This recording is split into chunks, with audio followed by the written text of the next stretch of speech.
उसने लगातार 48 घंटे ऑपरेशन थिएटर में काम किया था। जैसे ही वह रात की फ्लाइट में बैठा, आंख लगते ही एक एयर होस्टेस की तेज आवाज उसके कानों में गूंज उठी। सर, ये फ्लाइट ओवरबुक हो चुकी है, कृपया तुरंत विमान से उतर जाइए। मैंने झुंझलाकर आंखें खोली। सामने देखा कि पूरा क्रू एक महिला यात्री की खूब खातिरदारी कर रहा था। मैंने कहा, उसे चढ़ने दिया जा रहा है, लेकिन मैं जो पहले से सीट पर बैठा हूँ, मुझे उतारा जा रहा है। एयर होस्टेस ने मेरा कॉलर पकड़ लिया। उसने मुझे झटके से खड़ा किया और तिरस्कार से बोला, वो देश के सबसे अमीर आदमी की इकलौती बेटी है, उसे तुरंत शिंगचैंग पहुंचना है ताकि वह घोस्ट डॉक्टर को बुला सके। एक जान बचाने वाली सर्जरी करनी है। फिर उसने मेरी ओर घूरते हुए कहा, और तुम एक ऐसा गरीब आदमी जो पूरा टिकट तक नहीं खरीद सकता। लो, 200 रुपए काफी होंगे तुम्हारे लिए। ये कहकर उसने नोट मेरे चेहरे पर फेंक दिया। अगले ही पल उसने मुझे और मेरा सामान दोनों को विमान से बाहर निकलवा दिया। मैंने देखा वो वापस उसी महिला के पास गया और मुस्कुराने लगा। मेरे होंठों पर ठंडी हंसी आ गई। उसे लगा मैं कोई गरीब आदमी हूँ जो टिकट नहीं खरीद सकता, लेकिन उसे क्या पता था कि मैं वही डॉक्टर हूँ जिसे बुलाने के लिए शेंग परिवार पिछले 1 साल से हाथ जोड़कर विनती कर रहा था। आज बड़ी मुश्किल से मैंने समय निकालकर शेंग आने का फैसला किया था और उन्होंने उसी घोस्ट डॉक्टर को विमान से उतार दिया। ठीक है, अब मैं ये सर्जरी नहीं करूंगा। शेंग परिवार का मरीज चाहे इंतजार करते करते मर जाए। 10 साल से दुनिया भर में सर्जरी करते हुए ये पहली बार था कि मुझे मेरे ही मरीज ने फ्लाइट से उतरवा दिया था। ये वाकई हास्यास्पद था। मैं टिकट काउंटर पर पहुंचा। क्या मतलब है कि रिफंड नहीं मिलेगा? स्टाफ बोला, सर, रिफंड नहीं हो सकता। मैंने गुस्से में कहा, आपकी एयरलाइन ने ओवर बुकिंग की। मैं सामान्य तरीके से बोर्ड हुआ था, फिर मुझे जबरदस्ती उतार दिया गया। अब आप कह रहे हैं कि पैसे भी वापस नहीं मिलेंगे? कर्मचारी ने ठंडे स्वर में जवाब दिया, आप खुद विमान में चढ़े थे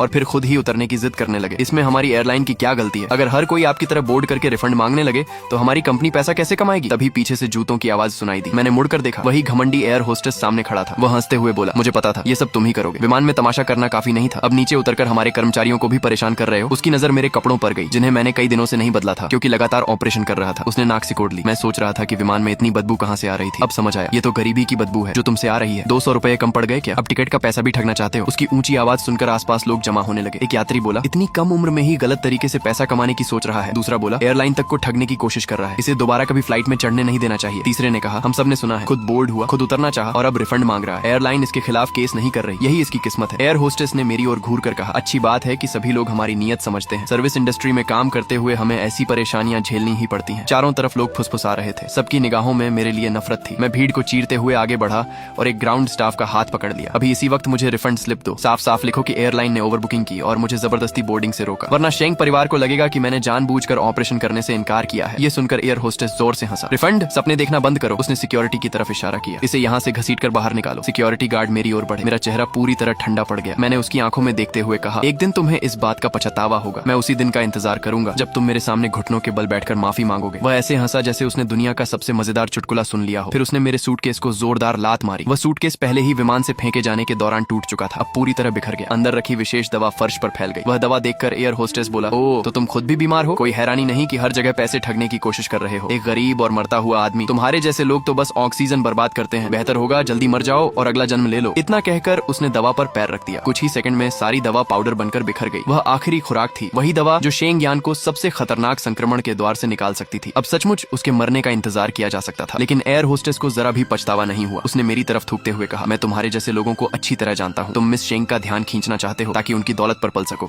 है ना? कभी आईने में खुद को देखा है? कूड़े से ज्यादा कुछ नहीं हो। इसके बाद लंबे चौड़े सिक्योरिटी गार्डों ने मुझे कचरे की तरह बाहर फेंक दिया। मेरा सामान भी मेरे ऊपर आ गिरा। दफा हो जाओ, हमारे एयरपोर्ट की हवा तक गंदी मत करो। मैं हंसा और पुलिस को फोन लगाने के लिए मोबाइल निकाला, लेकिन तभी फोन लगातार वाइब्रेट करने लगा। कॉल उठाते ही शेंग परिवार के बटलर की गुस्से भरी आवाज सुनाई दी, तुम कहाँ हो? एयरलाइन ने बताया कि तुमने फ्लाइट में हंगामा किया और खुद उतरना चाहा। तुम्हें इस सर्जरी के लिए बुलाने हेतु शेंग परिवार ने तुम्हारे अस्पताल में 1 अरब का निवेश किया है और फिर भी तुम समस्याएं खड़ी कर रहे हो। तुम खुद को समझते क्या हो? अगर मिस शेंग की हालत इतनी गंभीर न होती और सिर्फ तुम ही उन्हें बचा सकते तो हम तुम्हें कभी नहीं बुलाते। ज्यादा घमंड मत करो। अगर आज रात ऑपरेशन थिएटर में तुम दिखाई नहीं दिए तो जिंदगी भर डॉक्टर के रूप में काम करने का सपना भूल जाओ। और याद रखना, अगर मिस शेंग को कुछ हुआ तो तुम भी उनके साथ मरने के लिए तैयार रहना। इतना कहकर उसने फोन काट दिया। मैंने गहरी सांस ली और वापस कॉल किया। बटलर ने तुरंत फोन उठाया। अगर बेकार बातें करने का समय है तो शेंग चेंग पहुंचने का रास्ता ढूंढो। मैंने ठंडे स्वर में कहा, मैं नहीं आ रहा। कारण जानना है तो मिस शेंग वाली फ्लाइट के क्रू से पूछो। एक हाथ से मैंने बिखरा हुआ सामान उठाया, दूसरे हाथ से मोबाइल बैंकिंग खोली और शेंग परिवार द्वारा भेजी गई 50 लाख की एडवांस फीस वापस कर दी। 50 लाख? वह मेरी इज्जत नहीं खरीद सकते थे। पैसे लौटाने के बाद मैंने बटलर को बोलने का मौका भी नहीं दिया। फोन काटा और उसका नंबर ब्लॉक कर दिया। फर्श पर बिखरी हुई दवा को देखते हुए मैं ठंडे स्वर में हंसा। मैं शेंग यान की जान नहीं बचाऊंगा। फिर मैं टैक्सी पकड़कर सीधे अस्पताल पहुंच गया। लेकिन जैसे ही मैंने ऑफिस का दरवाजा खोला, एक ऐश ट्रे मेरे कान के पास से उड़ता हुआ निकला। फू जियोलिन, डायरेक्टर गर्जा, तुम्हारी हिम्मत कैसे हुई मिस शेंग को परेशान करने की? उनकी सुरक्षा के लिए क्रू के पास तुम्हें फ्लाइट से उतारने के अलावा कोई विकल्प नहीं था, लेकिन तुमने उल्टा उन्हीं पर दोष मढ़ दिया। शेंग परिवार की हैसियत क्या है और तुम्हारी क्या? तुमने उनका निमंत्रण ठुकरा दिया। अब डॉक्टर की नौकरी करने का सपना भूल जाओ।